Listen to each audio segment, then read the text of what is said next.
Like many of its neighboring islands, St. Vincent and the Grenadines was created by explosive volcanic activity. The recent activity at the La Soufrière volcano is a reminder of the island's prehistoric past. It also warrants reflection on the peoples who have called the island home over the centuries. Living this close to nature is probably the reason for the resilience of our Vincentian nation. Since the times of our first peoples, we have always found our way by making use of the bounty that Hairuna provides for us. Long before the cruise ships began to dock in Kingston, and before the slave ships forced the migration of thousands of people, the island was home to various tribes: the Saladoid, Tromasoid, Swazoid, and the warlike Kalinargo.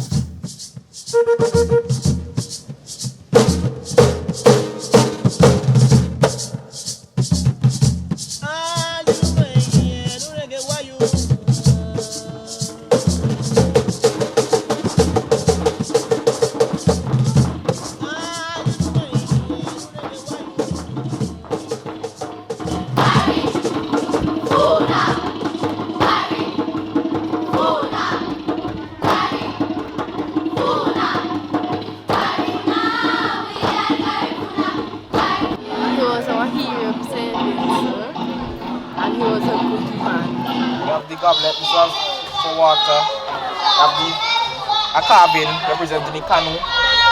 Have the drum that people still use today. And this is a replica of a hut. And people used to live there now. Remember those whips and colonization, those lashes and stigmatization of our ancestors in this nation. We will already left what we stand tall. We stand tall, year after year. Wakia baba, turai toka, wamikeni, wamika raja way, wanku, wakia, tainoti, umatum, busika, wakia, rajukubia, ahekasabi, hurakangai, magojaja, yukijuham, diosa, nauridaka, hang katu. An ancient people moved up the chains of islands from South America, arriving in St. Vincent and the Grenadines as early as 160 AD. More settlers arrived over the years, including Africans, who had crossed the Atlantic long before Columbus. Over time, the island became home to a mixed-race population, the Garifuna. These indigenous people were skilled weavers, stone workers, and canoe builders. They farmed and processed cassava and other produce, lived in strong houses that survived hurricanes, and were made of materials they found right here in the forest. The Caribbean Sea was like a superhighway, and its indigenous peoples maintained links with other groups through trade and migration. And they have been credited for creating the petroglyphs that can be found across the island. Huge volcanic rocks with mysterious faces carved into them. They are a lasting reminder of the peoples who lived on this island before the Europeans arrived. But most Vincentians today are unaware of their historical past and the meaning or significance of these ancient relics. In the other islands, such as Cuba and the Bahamas, the indigenous Tainos were completely wiped out through diseases brought by the first Europeans. We were told that the islands of the Caribbean, including St. Vincent and the Grenadines, were discovered by one Christopher Columbus from Spain. But we no longer teach that perspective. We prefer to say that he was probably the first European to set foot on the islands of the Caribbean, because we don't believe that a person can discover a country where people have already inhabited. The island was one of the last places to be colonized by the Europeans during the 17th to 18th century, and there was a native population, of these people. They were called Kalinargo, descendants of the people who came up from the Orinoco Valley, and they defended the island, viciously. It was 1795. That's the last one they win, And how would they do to win that is because that they sent for the troops from Central America. If not, this capital here won't a name, Kingston. It took them many, many years before they were able to defeat the Caribs. That is how much we resisted the penetration of the white man. Our island remained untouched by Europeans because of the Kalinargo Garifuna resistance. They forced Europeans to acknowledge their presence by demanding treaties that granted the Kalinargo Garifuna people control of St. Vincent and the Grenadines. As the colonists were becoming more desperate for land and wealth, the island became very attractive to enslaved Africans searching for freedom in the New World. Some were survivors of shipwrecks, and others had escaped from other islands. They were welcomed into the indigenous mix, and their children continued the resistance against the colonists.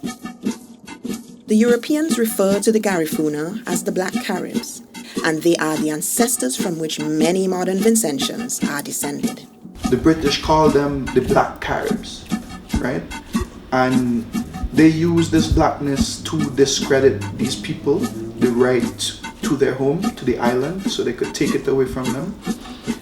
They said, well, if they're black, they must be escaped slaves, which means they have no right to be there. So they use that to justify a genocide. The Garifuna represent a mixture of Amerindians from South America who traveled north from the Orinoco Valley with Africans, some say from West Africa, some say more specifically Mali. Colonialism tried to hide the truth about our people. And St. Vincent, we have a unique situation here because of our history with the new breed, this new people, the Garifuna Kalinargo people. Chatouet was the chief of all the chiefs. Anybody who wanted to negotiate, if the French came here in those days, they had to negotiate with Chatouet. He was not just a chief, he was a chief of chiefs, and he was a warrior chief. And if you were really to think back, how ready any leaders willing to stand up and fight a battle? Because in his time you had to fight with sword and gun and cutlass. It was who had the skill. And it is said because he never fought a man with a sword, why he was taken by the sword. If you were to go back to those days, you're looking out and you're seeing these ships come in with their guns.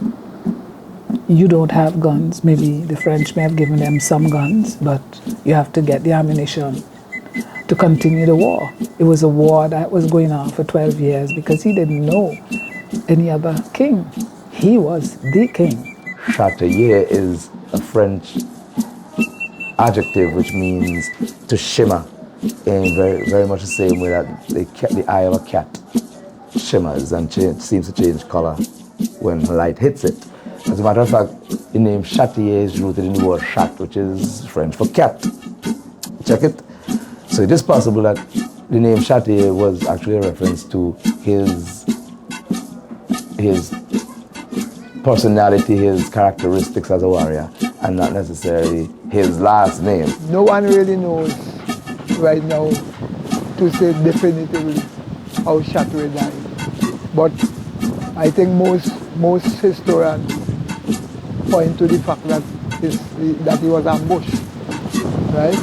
He was ambushed and shot, I think somewhere up in Daseshire. But the Garifuna warriors and them just ran with him. So they didn't really actually know what happened. Some of us in Greeks suspect that Chatouet's body is buried somewhere in the highlands of Greece. Reason being, they would have chosen, when he died, they would have chosen the most secure community or the most secure setting to conceal his body. Otherwise, it would have been a trophy for the British. Baliso was the island that many of our brothers and sisters, the Kalinargos, the Garifuna people, were sent on when they were exiled from St. Vincent and the Grenadines. Because many of them died on that island because it doesn't have a lot of, there's no food, there's no water. And many hundreds of them died there. The Garifuna people from the diaspora, when they visit our shows, they want to see where their ancestors actually journeyed from. So basically, the journey was really from Baliso to Rotan and then to those countries in South America where many of our Garifuna brothers and sisters are today. What do you do with people you conquer? You send them into exile, or you execute them, or you enslave them, make them convert to your way of living. And so taking them to Baliso, could imagine loading up people at Byre and taking them across that sea, taking them to Baliso. Are you sure that that's all that ever happened? I'm learning about the history of this island, this rocky piece of land that is somewhere in the middle of the city of St. Vincent and the Grenadines, and actually going there to see for themselves where their ancestors were abandoned.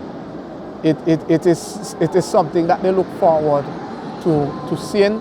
I think it helped to calm their spirit and really to get a force and view of the difficulties that their ancestors would have faced prior to going to those countries. The bones of the family buried upon you.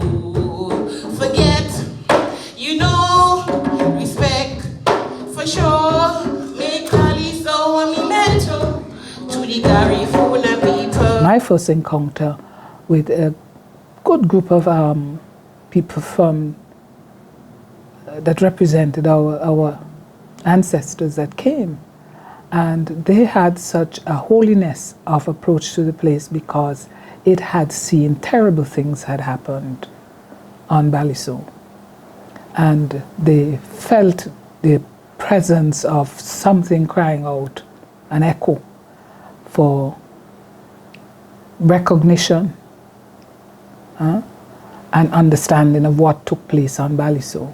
And those that survived and went to Rotan, that not even a lizard is supposed to survive there, and they have survived, and they are a people declared in this century, 2001, by UNESCO as having a peculiar and special type of heritage. And that took years before that by their advocacy to the United Nations, to UNESCO, for UNESCO to examine the history of these people, a people of exile, and to understand that even the language is a unique language. We did not have bridges to connect us to St. Vincent, so you had to cross the rivers to come into the community back in a couple hundred years ago, until around 1959, 1960, when Joshua built the two bridges, and that connected us properly to St. Vincent. Carib, you stupid, you soft-headed, you live behind God's back, okay? And we were called all kind of names, okay? We wasn't recognized for who we really was. And, you know, as compared to today, I will say to my colleagues, everybody today wants to be Garifuna. But days gone by, they didn't treat us fairly as descendants of Garifuna. We still cannot speak proper English. We still have to attend school to learn how to learn the white man's language or the white man's English, because it was never our language. I kind of shame because I can't talk my Garifuna language. I could talk the Englishman language, I mean I can't talk it very good, but I can't talk a couple of words in Garifuna. Now why? Why shouldn't I be able to talk Garifuna language? You see, if I'm able to talk Garifuna language, and if I'm able to understand Garifuna people, I go understand that why doing here as a country ain't the right thing. So for me, it was somewhat a torture. It was somewhat unfair to have to forget about your own communication, your own forms and means of communication, and to have forced this this language on you that was alien to you. Africans were used on the small farms of the French planters, but it was not until the development of the sugar industry that slavery expanded. In comparison to many other Caribbean islands, slavery lasted for a relatively short period of time in St. Vincent and the Grenadines. Forward-thinking Europeans were already beginning to raise serious issues that challenged Caribbean slavery. Despite its relatively short duration, slavery was a cruel, inhumane, and intense experience for the oppressed. The laws were severe. Slaves were not allowed to leave the estates without a ticket except when they were going to market. Their houses were often searched for weapons, and slaves were forbidden from preaching. Despite the restrictions prescribed in the laws, the slaves tried to fashion a life of their own and create their spaces to do so by adopting the ways of the land. From sun up to sundown to make profit for the colonizers. That is why the Caribbean countries get so rich, because of the backs of the indigenous people and the Africans. When they bring you, they own you, and you work and you never get paid. When you talk about reparations, you're only talking about reparations for the Garifuna people. Talk about reparations from St. Vincent and Grenadines. We have reparations to talk about on both fronts. And that's one from African slavery, plus from the Kalinargo and Garifuna. They had African folks from different parts of Africa that came to this land. And the indigenous people was here, so they get used to. And by that time they had the mixed down, which is the Garifuna people. So these people were here with the Africans that they bring to put on the plantation for the development of the industry, for the sugar, cotton, tobacco. Lots of knowledge from the Africans was applied for the development of the industries. So they brought that. They also brought the art, the dance, the songs, the religion. So in the Caribbean, we benefit, we still have remains of that in our culture. For instance, in St. Vincent and Grenadines, we still have the Baptist religion. In my opinion, the Baptist religion comes in the heart of black people, unlike the other religions.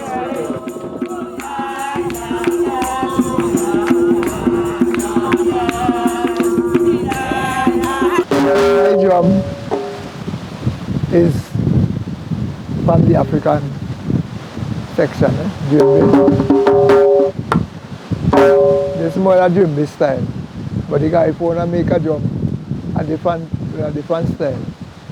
Even though the African style and the Garifuna style is a kind of similar, but the designs and the sound and stuff like that is kind of different.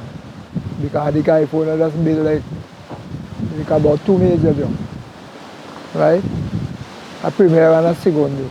This is a first and a second basically, right?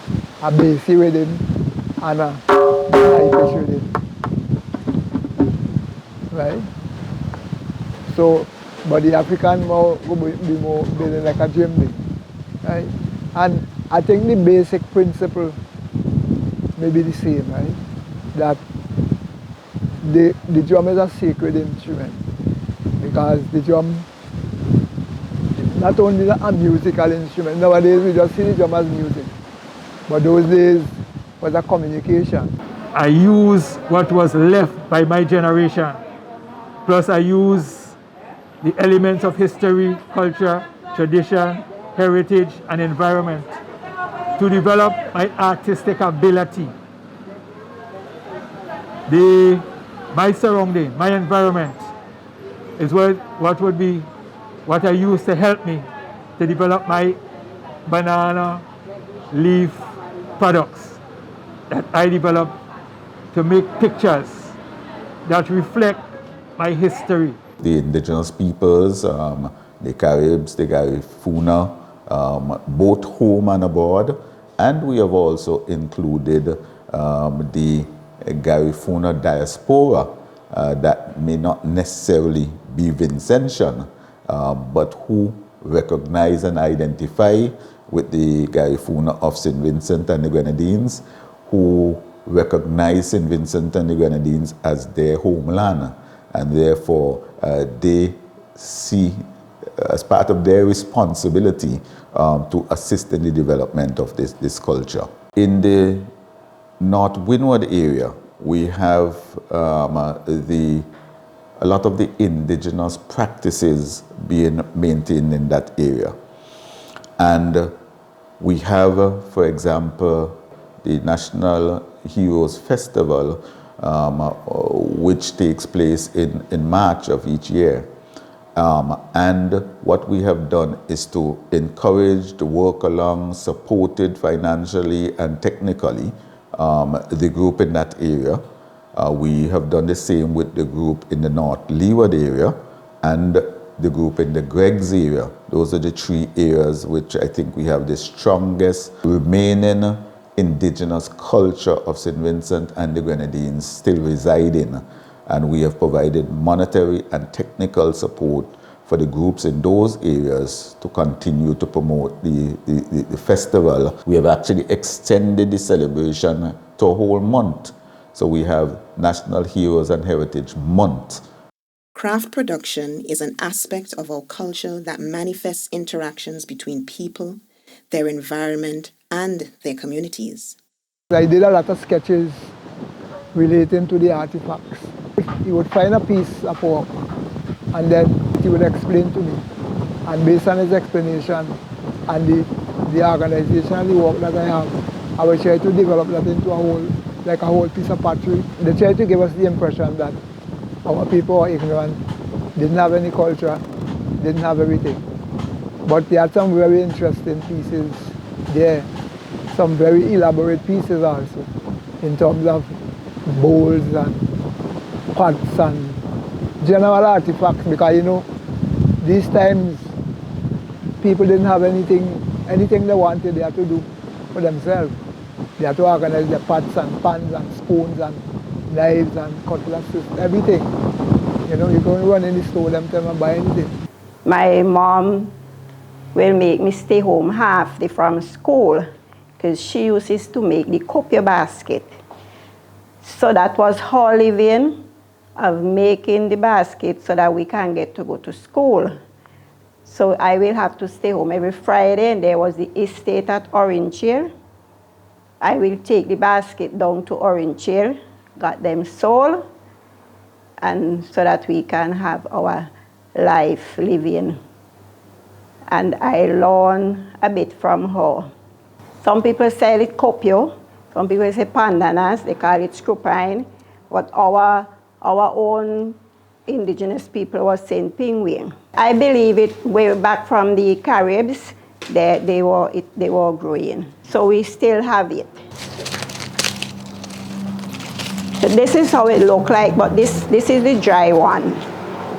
This is the dry one. When we go to the field to get our materials, we look for the dry ones. And this is one whole straw, which this is the middle of it, and this is the two end, and the two end have cashew. We say kashi around it. So we take off the two end kashi, and we take off the middle kashi, and then we get the two leaves. And to prepare the material after this, we got a piece of wet cloth and wipe it, but then we roll it on our finger. So to get it smooth out. And after we do this now, we use a knife and we smooth it out. And after we smooth it out, we get them to the shapes that we wanted to use. During the arrowroot time, use them to measure. You say measure the arrowroot. So if you dig a line of arrowroot, you measure into baskets to see how much basket you dig per day. Yes. So the bamboo basket used to carry to the river to catch the crayfish. The ideas, customs, skills, and art of a people or group are communicated and passed along to succeeding generations. Here in St. Vincent and the Grenadines, our cultural heritage is a synthesis of African, Kalinargo, East Indian, Portuguese, and other European influences over the centuries. But what exactly does it mean to be Vincentian? Our cultural resource is perhaps the most underutilized by our people. Craft production plays a pivotal role in preserving our local history, culture, and tradition. The handicraft industry is a conduit for social and economic growth. Learned to do handicraft while I was a child growing up. My mother taught me how to do the copy basket. This one is from the vetiver grass. Here we call it the razor grass.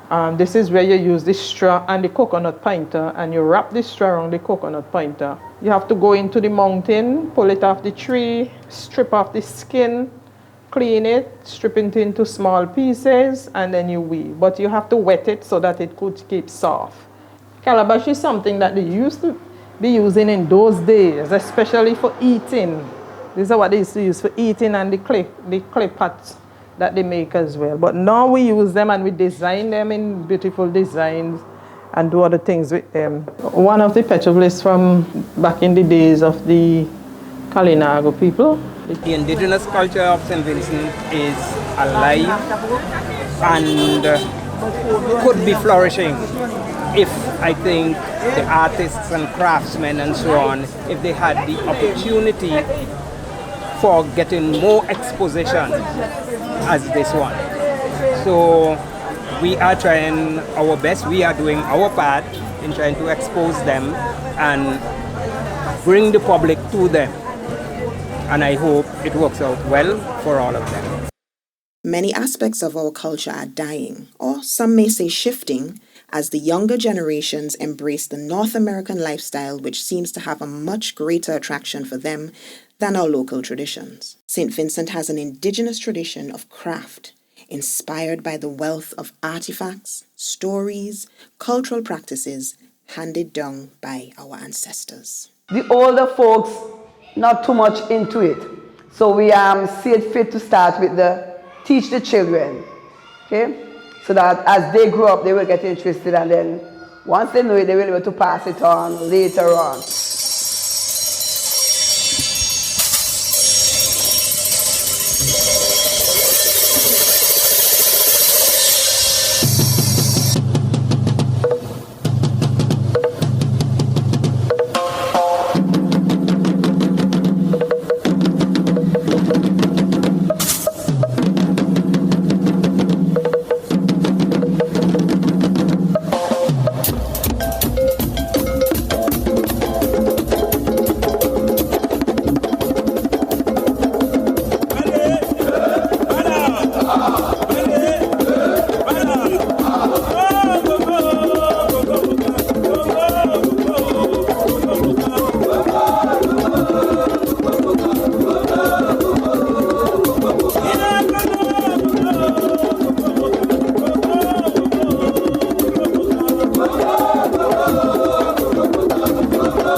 Anyagida mutu anabo. Maniga now you're